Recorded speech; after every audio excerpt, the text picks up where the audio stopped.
Prabowo Subianto sejak menjabat sebagai Menteri Pertahanan sebagai bagian daripada rekonsiliasi berhasil mencuri perhatian banyak orang. Aroma cendana dan orba akankah mencegah telunjuk Jokowi mengarah ke Prabowo? Ditulis oleh Widodo SP dari Seaworld.com.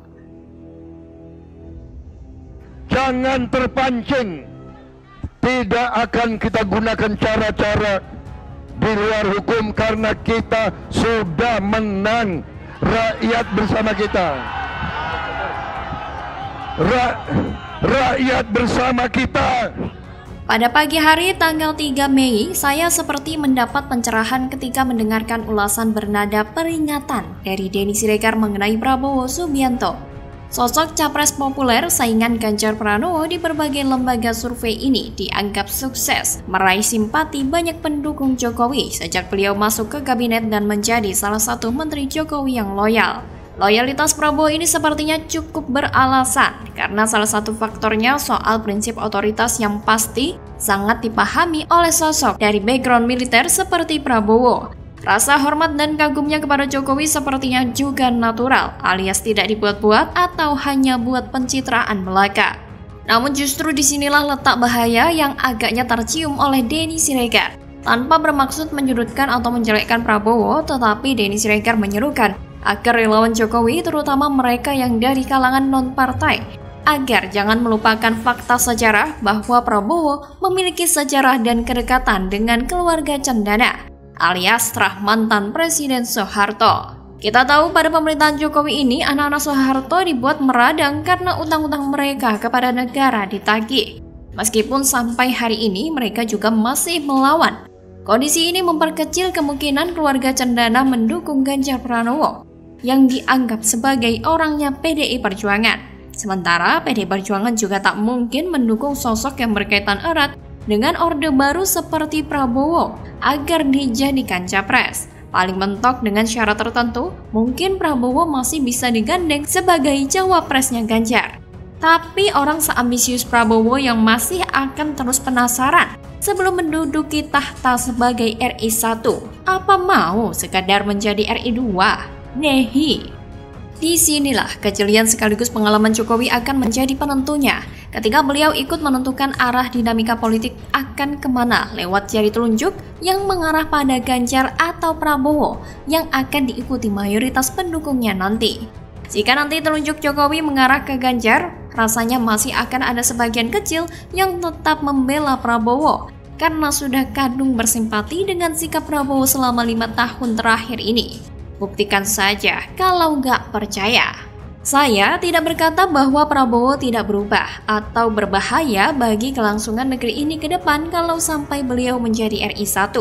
Secara pribadi, mungkin Prabowo mulai berubah sejak menempel ke Jokowi. Prabowo juga agaknya lebih baik dibandingkan Anies Baswedan. Tetapi kalau harus mempertimbangkan antara Ganjar atau Prabowo, saya jelas akan mengarah telunjuk pada Ganjar Pranowo. Selain karena tidak ada bau kayu cendana dalam kehidupan pribadi maupun karir politiknya, Ganjar Pranowo saya anggap berbeda dibandingkan dengan Prabowo Subianto. Bahkan, seandainya Ganjar diposisikan sebagai Prabowo pada Pilpres 2014 dan 2019, saya sangat yakin kekonyolan yang pernah dilakukan Prabowo Subianto pada masa itu tidak akan dilakukan oleh Ganjar Pranowo sebagai calon yang tidak menang dalam pemilu versi quick account. Tetapi malah sujud syukur seolah-olah dia pemenangnya. Kan konyol sekali. Begitulah kura-kura. Bagaimana menurut Anda?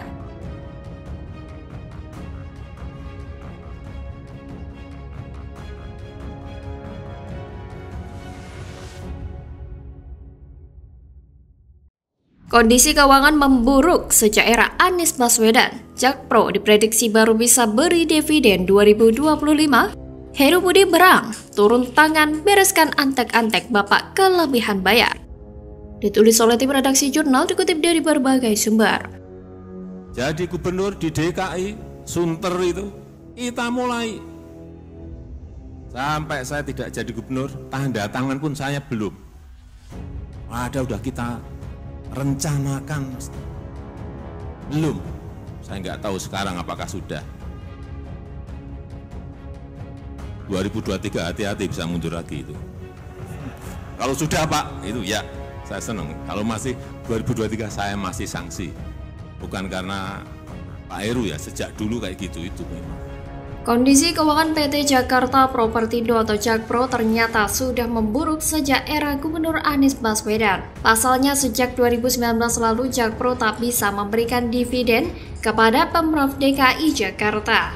Wakil Ketua Komisi C DPRD DKI Jakarta Rashidi pun memprediksi kondisi keuangan Jakpro baru membaik pada 2025 mendatang. Sebagai informasi, pada era Gubernur Anies Baswedan, sejatinya Jakpro diberi kepercayaan untuk menangani sejumlah mega proyek. Beberapa proyek besar yang dipegang Jakpro di era Anies seperti revitalisasi Taman Ismail Marzuki atau TIM, pembangunan Jakarta International Stadium atau JIS, dan pembangunan tempat pengolahan sampah ITF Sunter. Memang beberapa rampung, tapi masih terlilit dengan masalah.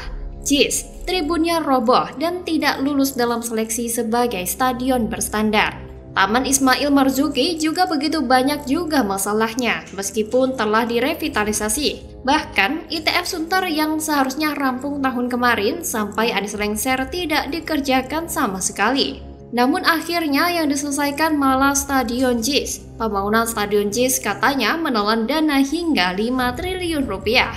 Sementara ITF Sunter dibiarkan mangkrak sampai akhir masa jabatan Anies. Padahal volume sampah Jakarta makin lama makin bertambah banyak. Pembuangannya makin lama makin terbatas. Terus solusinya gimana?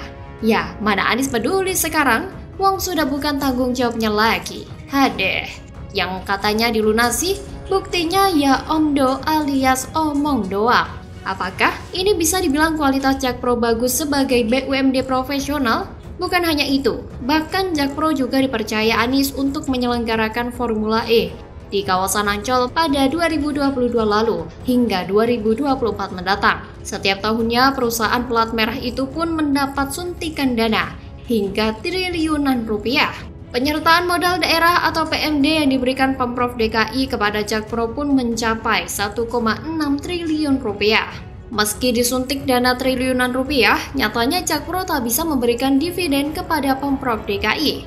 Tak jarang, Jakpro mesti tekor. Seperti saat menggelar Formula E saat mereka harus menggelontorkan anggaran miliar rupiah dari uang perusahaan untuk membuat trek atau lintasan balap Formula E. Makan tuh Formula E, yang jadi senjata makan tuan. Formula E bukan hanya menyerap anggaran dalam batas di luar kewajaran, tapi juga berpotensi membuat Jakpro dan Ancol makin terpuruk dalam kerugian yang makin besar. Buat Formula E, Anies mau jungkir balik untuk membayar komitmen fee-nya, tapi buat ITF Sunter dibiarkan mangkrak. Edian. Terkait masalah ini, Rashidi mengaku sudah berkoordinasi dengan Dirut Jakpro yang baru diangkat penjabat atau PJ Gubernur DKI Jakarta, Heru Budi Hartono, Iwan Takwin. Dari hasil koordinasi itu, Iwan pun berjanji bakal segera melakukan pembenahan di tubuh Jakpro. Salah satu upaya yang akan dilakukan ialah dengan melakukan perombakan jabatan di internal perusahaan pelat merah tersebut. Iwan Takwin pun berjanji kondisi keuangan Jakpro bakal membaik dalam 2 tahun ke depan, sehingga sudah bisa kembali memberikan dividen kepada Pemprov DKI pada 2025 mendatang. Kita sebagai masyarakat perlu bukti, bukan hanya janji. Tapi jika melihat kinerja Heru Budi, saya yakin Jakpro bisa kembali ke jalur yang benar. Karena transparansi yang dilakukan oleh Heru Budi dan pengalamannya mengelola DKI Jakarta tidak perlu diragukan lagi. Heru bakal merombak dan menyelesaikan permasalahan yang ada di tubuh BUMD DKI, termasuk Jakpro. Karena memang perlu dibersihkan dari kotorannya Bapak Politik Identitas. Bagaimana kalau menurut Anda?